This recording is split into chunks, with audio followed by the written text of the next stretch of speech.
langga. Ngayon ay gagawa tayo ng chili con carne. So, ngayon, tara at umpisahan na natin.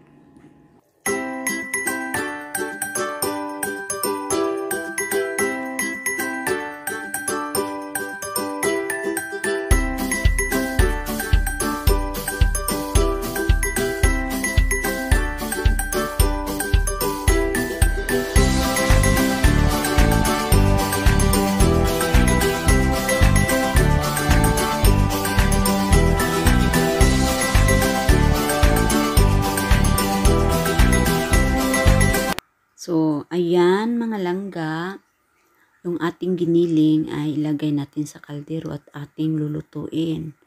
Yan. Yung giniling pala natin ay giniling na karning baka at giniling na karning baboy. Yun, half-half. 1 kilo po yan. Yan. Bakit? Kalahating karning baka at kalahating karning baboy na giniling para hindi po mabuo-buo yung ating karne, buhagag. Tapos yan, pag meron pang konting tubig, so patuloy nating gigisahin yung ating karne. Yan, haluin ang haluin. Yan, tingnan nyo, wala na siya masyadong tubig. So ngayon ay ilalagay na natin ang ating bawang. Yan, ang ating bawang, tas haluin. Napakabango ng bawang. Ay, Diyos ko, mabango. Tapos ngayon, lagay natin yung ating sibuyas na puti. Yung sibuyas natin, pwede din kayong maglagay ng sibuyas na pula kahit ano. Tapos ngayon, lagay natin yung ating sili. Tapos itong paprika na yellow at saka pula, hiniwa ko ng square. So, yan, kung walang yellow, pwede din lahat na paprika ng pula. Basta paprika. Yan, haluin natin, haluin. Yan, tingnan nyo mga langga, ang ganda. At ang kulay. Makulay na makulay. Tapos ngayon, ilagay natin yung ating tomato paste. Yan, sisimutin natin kasi sayang. Yan. Tapos, ngayon ay ilagay natin yung ating tomato mark. Yan, sisimutin din. Tapos ngayon, ang ating salt and ground pepper. Yan, tapos haluin. Yung apoy pala nito ay medium high. Hindi masyadong mainit para hindi masusunog yung ating karne. Tapos lagyan natin ng tubig. Yung katamtaman ng tubig na ilagay natin. Yung makita natin na hindi malabnaw. Yan, tama-tama lang. At saka, mas maganda yung ilagay nyo na tubig ay mainit na tubig. Nakadagdag ng aroma niyan. Tapos, lagay natin yung ating kidney bone.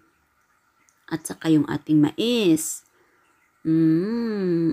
Ay, naku, Diyos ko. Umaapaw na sa kaldero natin. Ang dami. Dinamihan ko na para ngayon at saka bukas na kain yan. Kasi, paborito yan ng anak ko. Kaya, dinamihan ko na. Yan. Haluin ng hahaluin.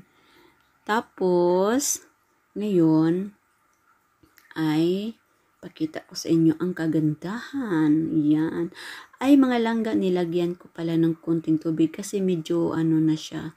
Medyo, ayan, takpan muna natin. Tapos, yung ating secret ingredients ay ang dark cacao. Yan po ang ating secret ingredients. Hindi ko sana yan ipakita. Pero, pangit din naman na na magluto kayo tapos hindi masarap, di ba? Kaya, sinabi ko ng secret ingredients ko. Psst, huwag maingay. Kaya yan. Pag walang dark cacao, pwede din yung brown sugar ang ilagay nyo. yan, haluin para ma-mix yung lahat ng nilagay natin. Ang bango, mga langga.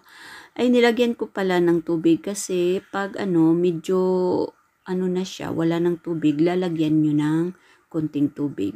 Basta check nyo na ang ilagay nyo ay ang warm water na para yung lasa niya ay ganun, ay yung init niya ay ganun pa rin. So, yan, tapos na. So, yan, napakasarap niyan mga langga.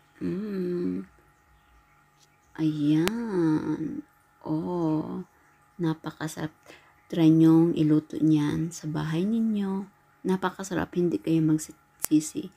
Tapos, ngayon ay ilagay natin sa plato para makita yung kagandahan ng ating chili con carne. Ayan! Oh, ang sarap, diba mga langga? So, ngayon ay atin ang titikman. So, mga langga, ito na po ang ating chili con carne. Ngayon ay atin ang titikman. Ito ang favorite time. Ayan. Ito ang favorite part ko. Ang tikingan. So, yan. So, yan oh. Ang init.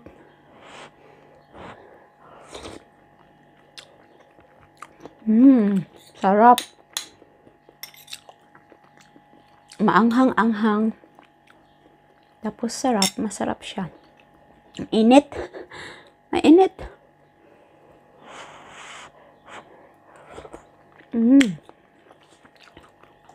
Ano?